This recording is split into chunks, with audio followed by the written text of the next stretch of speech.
Aujourd'hui, j'ai vu The Highwayman. How many bullets you got in you? 16, I think. Might be good to have a doctor look at you sometime. Might be good to have a doctor look at you sometime.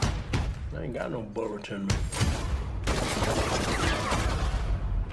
Because I was covering you. Le film.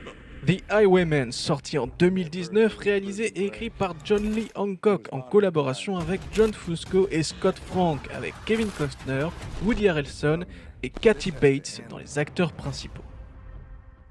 L'histoire. L'histoire raconte la traque menée par les Texas Rangers Frank Hammer et Manny Gold en vue de mettre fin aux exactions d'un duo de truands qui se fait de plus en plus célèbre dans le sud des États-Unis, Bonnie Parker et Clyde Barrow. Oui, tiens, d'ailleurs, aparté, mesdames et messieurs les gens qui parlent français et qui sont sur internet et dans la vie de tous les jours, si vous voulez parler des bandits Bonnie et Clyde, dites Bonnie et Clyde. Hein. Parce que Bonnie and Clyde, c'est une chanson de Gainsbourg et Bardot, qui est sympa. Hein. Bonnie and Clyde, c'est une appellation, donc voilà. Alors oui, c'est con, mais moi ça me fait tiquer. Bref, on reprend. Dans les années 30, donc, un homme et une femme sont de véritables célébrités aux États-Unis, tellement que les gens viennent à les idolâtrer, les femmes allant à s'habiller et à se coiffer comme Bonnie Parker. Sont-ils acteurs et actrices de cinéma? Sont-ils des politiciens? Non, ce sont des brigands, des voleurs, mais aussi des meurtriers. Les États-Unis, dans les années 1930, sont alors en pleine période de crise économique, crise qui sera surnommée la Grande Dépression. C'est donc une période trouble, économiquement certes, mais c'est aussi une crise sociale. Point info sur les Texas Rangers, la Texas Ranger Division est une agence gouvernementale qui a été créée le 17 octobre 1835. De manière concise, c'est une police. Une police qui petit à petit se verra faire des choses répréhensibles par la loi elle-même. Du coup, plus d'argent et des agents corrompus, la gouverneure Miriam Ferguson congédie tous les Rangers en service en 1933. Sauf que Bonnie et Clyde, cette histoire du couple qui arrive à braquer des banques et à s'échapper tout en tuant de sang-froid les pauvres âmes se mettant sur leur chemin, plus leur popularité grandissante, due à leur statut social et au contexte économique et social, tout ça fait que ça commence à faire tache sur le CV de Madame la gouverneure. Dans le creux de l'oreille, on lui chuchote donc qu'il serait temps d'y mettre un terme, et pour y arriver, il faut les grands moyens. Il faut employer des gens qui s'y connaissent en filature, en port d'armes, et qui savent rester discrets. Frank Hammer est alors appelé. En compagnie de Manny Gold, les deux hommes vont traquer les deux jeunes amoureux au cœur de tueurs dans de nombreux états du sud des États-Unis. Le film consiste en cette traque et se focalise sur le point de vue des enquêteurs qui cherchent tous les indices possibles et imaginables. Les deux Texas Rangers, accompagnés par quelques policiers, finiront par prendre en embuscade Bonnie et Clyde et les cribleront de balles. Les dépouilles des amants seront mises en avant sur la place publique, la voiture trouée d'impact et contenant les deux corps étant tirée par une voiture de police. Alors, c'était bien. Carrément. Mitigé? Non, c'était bien. Enfin, oui et non. Enfin, si, c'était vraiment bien, mais faut creuser. Faut se mettre dedans, quoi. Les points positifs. Niveau actorat, on est gâté. Kevin Costner et Woody Harrelson offrent une sacrée performance ici. Kevin Costner est, comme beaucoup d'acteurs et pour chacun d'entre nous, un acteur qu'on s'approprie. Si pour certains il est Frank Farmer de Bodyguard, pour d'autres il sera Mariner de Waterworld. Si pour certains il est Ben Randall de Coast Guard, pour d'autres il sera Jonathan Kent de Man of Steel. Je veux dire par là que cet homme a une telle filmographie qu'il est difficile de dire s'il doit encore prouver qu'il est talentueux. Qu'importe la production dans laquelle il se trouve et qu'importe l'attachement qu'on a aux productions, même celles que j'ai citées. Personnellement, je trouve que pour une fois de plus, il s'est démarqué pour une chose particulière, il est vieux. Je n'irai pas jusqu'à dire qu'il arrive ici à sublimer sa vieillesse, mais plus qu'il a su l'accepter. Le film réussit très bien à mettre ça en scène. Un exemple qui vous parlera peut-être, vous connaissez sans doute Robert De Niro. Robert De Niro, c'est Vito Corleone. C'est Al Capone, mais c'est aussi Ben Whittaker. Qui est Ben Whittaker? Ben Whittaker est le personnage principal du film Le Nouveau Stagiaire de Nancy Meyer, sorti en 2015 avec Anne Hathaway. Robert De Niro y joue un vieux monsieur veuf qui, puisqu'il s'ennuie, décide de postuler pour un stage dans une société de prêt-à-porter. Il joue un homme sympathique, maniéré et à l'écoute, tel un grand-père. Un grand-père qui a un but et qui le fera tant qu'il sait qu'il fait le bien autour de lui. Alors oui, certes ici, Kevin Costner n'évolue pas dans le même monde, mais c'est ainsi que je le vois dans ce film. Il est, à la fois en tant qu'acteur et en tant que personnage, quelqu'un qui a envie d'être bon. Et ça fait du bien à voir. Pour ce qui est de Woody Harrelson, le voir enfin jouer un personnage plutôt calme et pondéré, c'est rafraîchissant.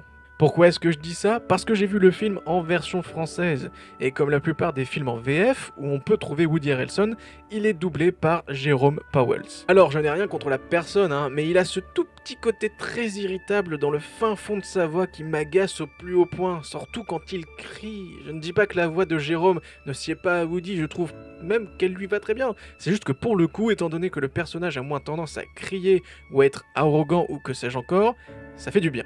Aux oreilles.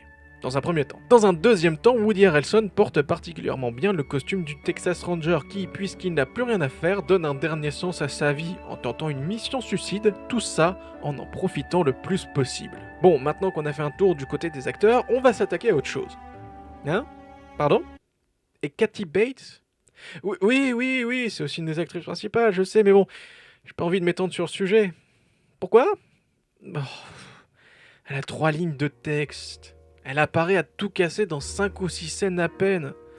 Donc oui, elle joue bien. Bref, niveau photographie, je pense qu'on pourra dire merci au directeur photo et au Texas d'avoir réussi à nous offrir 2 beaux panoramas et quelques images qui marquent un peu. Et tant mieux, parce que pour le reste... Les points négatifs.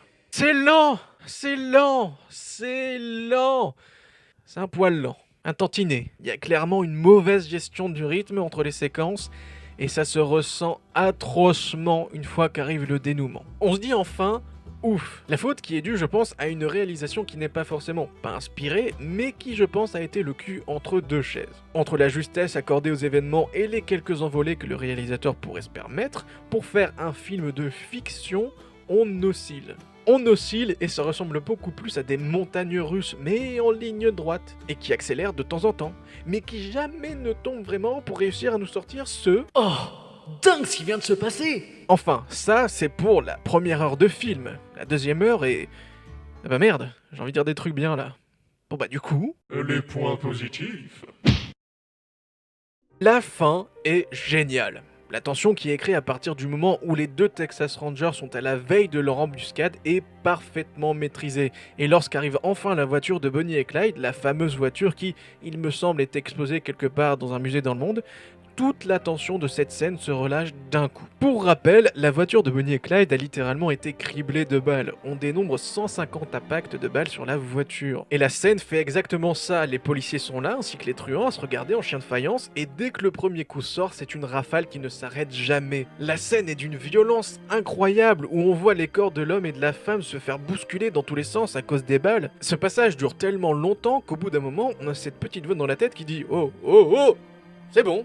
Et ça s'arrête. Mais la violence ne s'arrête pas là, car rappelez-vous ce que je vous ai dit au début, la voiture s'est vue être traînée sur quelques kilomètres en pleine ville pour que chacune des personnes qui puissent être présentes atteste bel et bien de la mort du célèbre duo.